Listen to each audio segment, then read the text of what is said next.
I'm Vasel. Welcome to Lookback, a weekly show where I talk about reviews that I did 1, 5, and 10 years ago. Kind of just seeing where they're at today, what I think about them, if I think about them at all.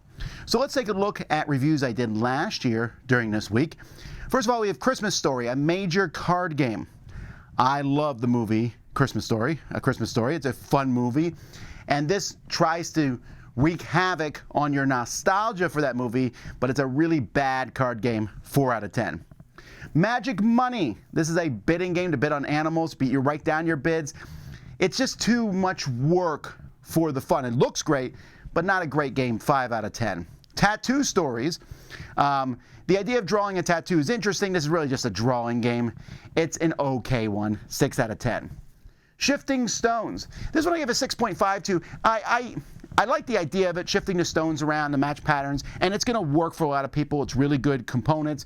Just for me, it was just okay, but I get the appeal of it. Camp Pine Top, I gave a 7 to. This is a camp, and you're trying to get badges.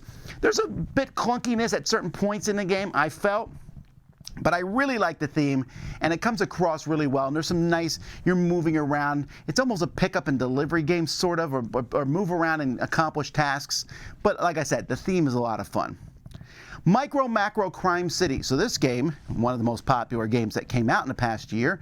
This is a kind of a Where's Waldo style game, won the Spiel des Jahres, Game of the Year in Germany, and I just find it to be very fun. It's not really a game, it's more of a group activity, but it's enjoyable, 8 out of 10. And then Adventure Tactics, Damien's Tower. I love this game. I originally gave it a 9, 9.5, could be a 10. That's how much I enjoy this game. It's a deck builder, but the level advancement in it is fantastic. It was one of my favorite games from 2021. Just check it out. It's just worth it. 5 years ago, I took a look at Speak Out. So Speak Out was originally a 3. I dropped it to a 1. It's that terrible. And there's many games that do this. The trend started 5 years ago. It's still going on, where you put those dentist things in your mouth and you're talking and drool's coming out and ha ha ha. That's terrible. Terrible game. Then War Quest. So this game from Glenn Drover, big giant game with miniatures and fantasy. You think I would love that, and I expected to. Really bad rules, really clunky systems. The whole thing is a huge mess. I feel like somewhere in there is a decent game, but it's not the one that comes in the box.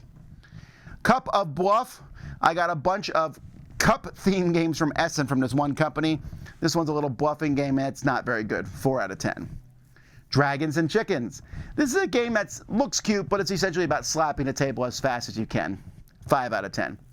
Saloon Tycoon. So Van Ryder makes a lot of games that people love, and I like many of their games.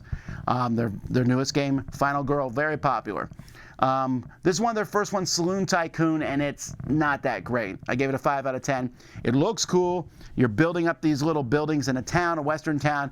There's just not a lot of interesting decisions in it. Mondrian, the dice game. This is a dice-style game using that weird Mondrian art. It's okay. 6 out of 10. J'accuse. I love the name of this. And you get to say it during the game. J'accuse. You're accusing people and they have to defend themselves. It's a fun theme. It's a fun experience. It's not a great game, though. 6 out of 10. Chariot Race. This is from Matt Leacock, who designed Pandemic. A lot of people were excited about this one. You have a chariot. You're moving pegs around to see how your chariot races around. It's fine, but it's missing a spark, and a racing game needs a spark. So 6 out of 10. Road to Infamy. This is a game the company named themselves after this game, and they should not have, because nowadays they come out, the very popular game nowadays is Canvas. Great game. And Crypt was also a nice little game they did. But Road to Infamy itself, it's an okay game and has, an interesting theme in it, but it's just okay. 6 out of 10.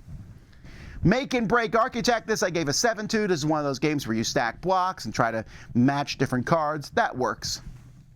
Unicornus Knights. I dropped this one a little bit from a 7.5 to a 7. It's a neat game. The theme here is you got this princess who's going to go fight the bad guys. Probably die trying. It's your job to go in there and trying to kind of steer her towards the enemy, or beat up the enemy so that they don't bother the princess. She's a great warrior, but she can't fight everything alone. Some interesting ideas. It's very, very anime type themed, and it's good, but it's the slightest bit clunky. Jorvik. 7.5. This game kind of surprised me. It has a really interesting bidding mechanism where you place your workers at different spots, and whoever puts their workers the highest gets to do it, but you have to pay for all the workers below you. You don't want to do that, take your worker off. The second highest then gets to pay a lesser amount, and you keep doing that. Great idea. Fun game. It's a reprint of an older game. And TMNT Shadows of the Past, 9.5, dropped it to a 9, just a slight change there. Great dungeon crawling type game with the Teenage Mutant Ninja Turtles, and done so with a very strong emphasis on teamwork. All right, 10 years ago, I reviewed Skyscrapers. This is a game about building skyscrapers, which sounds neat, but it's a weird mix of dexterity and Euro. It's just a mess. 4 out of 10. Outpost.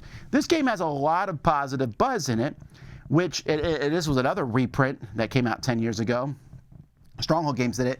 Outpost has a lot of good mechanisms, but ultimately I dislike the game because it's an engine building game, but you're doing so, you get these different cards, and when someone pulls ahead in this game, they're going to win. It's a rich get richer game, a very strongly themed one. Then we have Mondo. This is a game that came with a weird timer, and you're just moving things around, trying to build a planet, match a different pattern. I just didn't like it. 5 out of 10.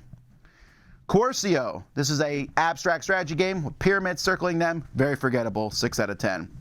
Omen, A Reign of War, Shattered Aegis. I like Omen. I like the newer, updated version. I gave that a 7 to, but I gave this one a 6 and still keep it a 6 because I just didn't like the art that much. Souvlaki Wars. This is a very, very forgettable game, and I gave it a 6.5. It's fine-ish, okay. But the designer went on to create Among the Stars and other great games too. So this is one of their first games. Drumroll, this is from Artipia about a circus. It's a worker placement game. It's a little tight actually, but I think it works well and I tend to like the circus theme. 7 out of 10. Flash Duel. This one I dropped from an 8 to a 7. Fantasy Strike is the kind of the world. This is from Serlin Games, and this is one of those duel games. The main reason I dropped it is because there's a ton of these duel games, and some do it better than this one. It's still fine. Slapshot, a 7.5. This is a game that I still think is fun. It's basically an advanced version of War with a hockey theme made by a war game company, Columbia Games. That's a weird combo, but it works, and it's still in the Dice Tower library. It's silly fun. And then Ascending Empires. This one was a 7, but I'm upping it to a 7.5. This is one of those games I don't have in the Dice Tower library. If I came across a copy, I'd get it. It's a flicking 4X game. Now, I played a game I think that's better than it that's not published yet, but Ascending Empires is still neat, and it does what it does well. Yes, at the end of the day, it's flicking. And there's a few minor things, like the board's a puzzle board, where you put the board together like puzzle pieces, and it would help if you didn't have that, because they kind of, you're flicking things and they might get caught on the sides of the board, but still really, really well done. I like this game a lot. Alrighty, well those are the reviews I did 1, 5, and 10 years ago. You can see links in the description below to find the reviews of them. Until next time, I'm Tom Vasel. This has been Lookback on the Dice Tower.